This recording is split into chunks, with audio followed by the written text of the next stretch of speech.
Hello and welcome to this Health Suppliers segment here on Health Professional Radio. I'm your host, Neal Howard. Thank you so much for joining us today. Nearly 100% of infants contract Respiratory Syncytial Virus, or RSV, by age 2. Yet many parents aren't aware of the dangers of the disease, and those dangers can be presented in a number of ways. Our guest in studio is Dr. Paul A. Cecchia, and he's professor of Pediatric Critical Care Medicine at Baylor College of Medicine, and he's here today to talk with us about RSV. Welcome to the program, Doctor. Well, thank you for having me. Tell us a bit about yourself. Have you always been involved in pediatrics as a doctor?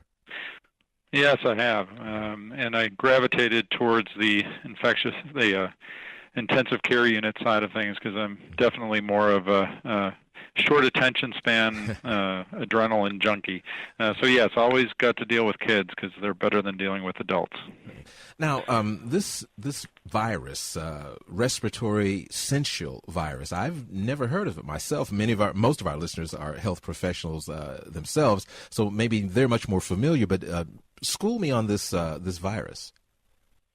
Yeah, it's actually a virus that's been around, we've known about for a long time. And it's something that travels around with the flu at the same time. And so what ends up happening is the flu gets all the press, but in reality, RSV is something that comes up every single year. As you said, it affects every child by the time they're the age of 2, and it actually represents the number one cause for hospitalization of children less than 1 year of age, year upon year.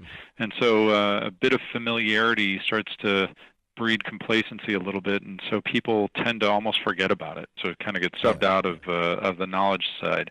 But so many things are going around, as we all know, during that exact same time period between the common cold viruses and adenovirus and things like that. So it's just one other type of viral infection. But for infants, it seems to carry a more significant risk than the others.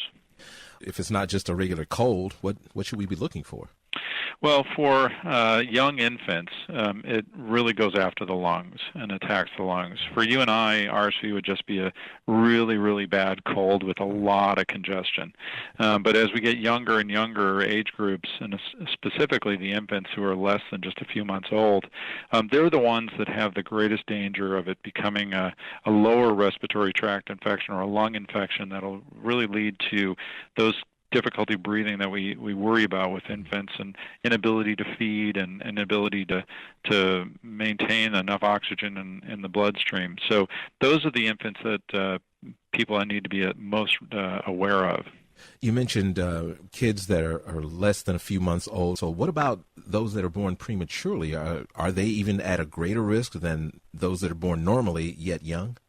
Yes, they are. In fact, what we know about the virus is that because when children are born premature, their lungs aren't fully developed, RSV tends to do the most damage to those lungs. And also, infants who are born with lung disease or born with congenital heart defects of a variety of types, those are the ones that are at the greatest risk. Every infant, the younger they are, has an increased risk of severe RSV infection, but those premature infants, lung disease and heart disease, they're the ones that it really affects the most. Does the virus, if left untreated for a time, does it transform into some other illness, or does it just get worse and worse?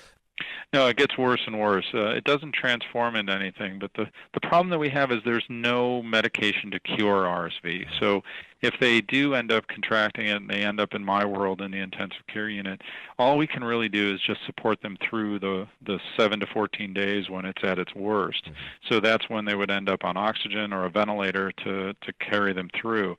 So it really is just a matter of being on the lookout for how it damages the lungs and what direction it's going. So basically it's just watch over the patient, make sure that they're as comfortable as can be, and that this thing kind of runs its course?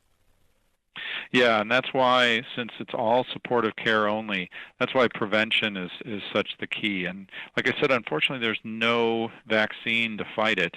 But we do know that washing our hands frequently, protecting those most at-risk infants with certain immune modulatory therapies that are available, and also just being aware of crowds and who's sick around a newborn infant, especially those most at risk, it's so important because there is no medication that's going to reduce that course once the child gets it. Once you've had your baby, are there any things that you can do as far as diet is concerned, or maybe the types of formula, or maybe, mother's breast milk? Any suggestions for effective prevention?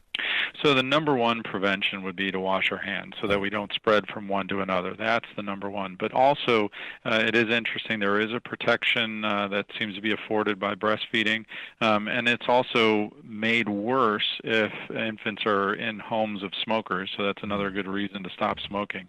But really, the prevention of basic principles of keeping things clean and keeping your baby out of harm's way with other people who are sick or what we're left with. Unfortunately, RSV is so prevalent that it's just whether we have sort of the lung capability to just fight through it versus those most at-risk infants. And where can our listeners go and get some more resources about RSV and premature children and how it affects them even more? Well, I think the number one source is always your own pediatrician. They're the ones that can have that dialogue with you about whether there are risk factors or not. But we all go on the internet, we all search around, and sometimes we find sites that are good or bad. One of which that I think has a lot of good, reliable information is rsvprotection.com. That's one that people can go to get good information about the infection. rsvprotection.com. Yes. It's been great talking with you today, Doctor. Well, thank you for having me. You've been listening to Health Professional Radio. I'm your host, Neal Howard, here on this Health Supplier segment, in studio with Dr. Paul Cecchia, Professor of Pediatrics, Critical Care Medicine, and Cardiology in Texas Children's Hospital. Transcripts and audio of this program are available at healthprofessionalradio.com.au and also at hpr.fm, and you can subscribe to this podcast on iTunes and listen on SoundCloud as well.